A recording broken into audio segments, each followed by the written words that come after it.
Dollar સામે રૂપિયો all time લો પર જોવા મળ્યો છે। ડોલર સામે રૂપિયો પહોંચ્યો પહેલીવાર રેકોર્ડ બ્રેક નીચલા સ્તરે। ત્યારે અલગ અલગ જે પેરામીટર્સ છે તે પણ તે પાછળ જવાબદાર છે। રૂપિયાની સ્થિતિ જે છે તે સતત દિવસે ને દિવસે બગડતી રહી છે। રૂપિયો સતત નીચલા સ્તરે પહોંચતો રહ્યો છે। ત્યારે હવે ડોલર સામે રૂપિયો 96.5ના રેકોર્ડ બ્રેક નીચલા સ્તરે હાલ અત્યારે પહોંચ્યો છે।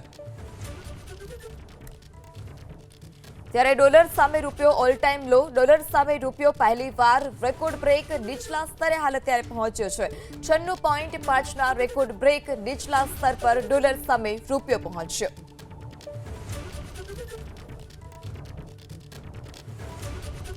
ત્યારે જે માર્કેટ છે તે માર્કેટ પણ ડાલ નિશાન સાથે બંધ થયું છે। આ સાથે જે રૂપિયો છે તે રૂપિયામાં પણ નબળાઈ જોવા મળી છે। ડોલર સામે રૂપિયો ઓલ ટાઈમ લો પર જોવા મળ્યો છે। ડોલર સામે રૂપિયો પહેલી વખત રેકોર્ડ બ્રેક તેના નીચલા સ્તર પર જોવા મળ્યો છે। માર્કેટ એક્સપર્ટ જયદેવસિંહ ચુડાસમા પણ આપણી સાથે જોડાઈ ચૂક્યા છે। જી જયદેવસિંહ, શા માટે આ સતત રૂપિયામાં નબળાઈ જોવા મળી રહી છે? કયા કયા પરિબળો? બિલકુલ, આજે ડોલરની સામે રૂપિયો ઐતિહાસિક લેવલે સૌથી નીચલા સ્તરે પહોંચી ચૂક્યો છે। દેશ આઝાદ થયા પછી ડોલરની સામે રૂપિયો પ્રથમ વખત 96 રૂપિયાને પાર આવી ચૂક્યો છે। તો તેની પાછળનું મૂળભૂત કારણ જોવા જઈએ તો ખાસ કરીને ખાડી દેશો ખાતેની જે પરિસ્થિતિ છે, અમેરિકા ઈરાનને લઈને જે અનિશ્ચિતતાનો માહોલ છે તેમાં અત્યારે નજીકમાં કોઈ રાહત જોવા નથી મળતી અને સ્ટ્રેટ ઓફ હોર્મુઝ જ્યાં સુધી ઓપન ના થાય ત્યાં સુધી લોજિસ્ટિક લેવલે દુનિયાભરના રાષ્ટ્રોની સાથે સાથે ભારતને પણ ખૂબ જ મોટી અસર થઈ રહી છે।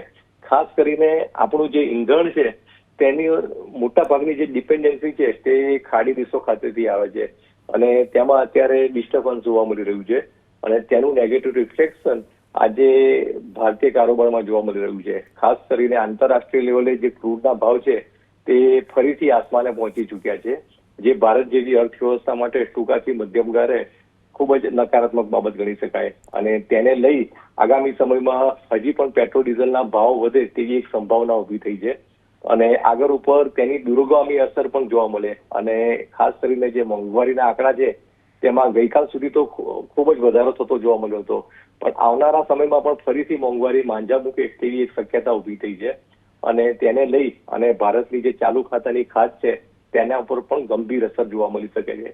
તો આ તમામ વાતનું એક નેગેટિવ રિફ્લેક્શન ભારતની કરન્સી રૂપિયામાં હાલમાં જોવા મળી રહ્યું છે। જી જયદેવસિંહ, ડોલર સામે હાલ અત્યારે રૂપિયો 96.5 પર પહોંચ્યો છે। શું હજુ પણ રૂપિયામાં નબળાઈ જોવા મળી શકે છે ખરી જો આ જ પરિસ્થિતિ રહી તો?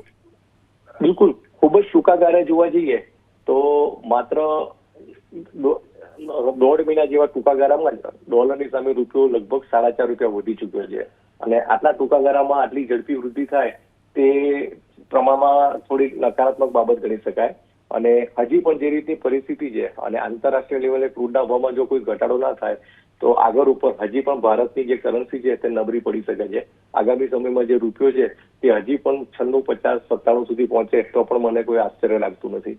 જી જી જયદેવસિંહ, અમારી સાથે વાત કરવા બદલ આપનો આભાર।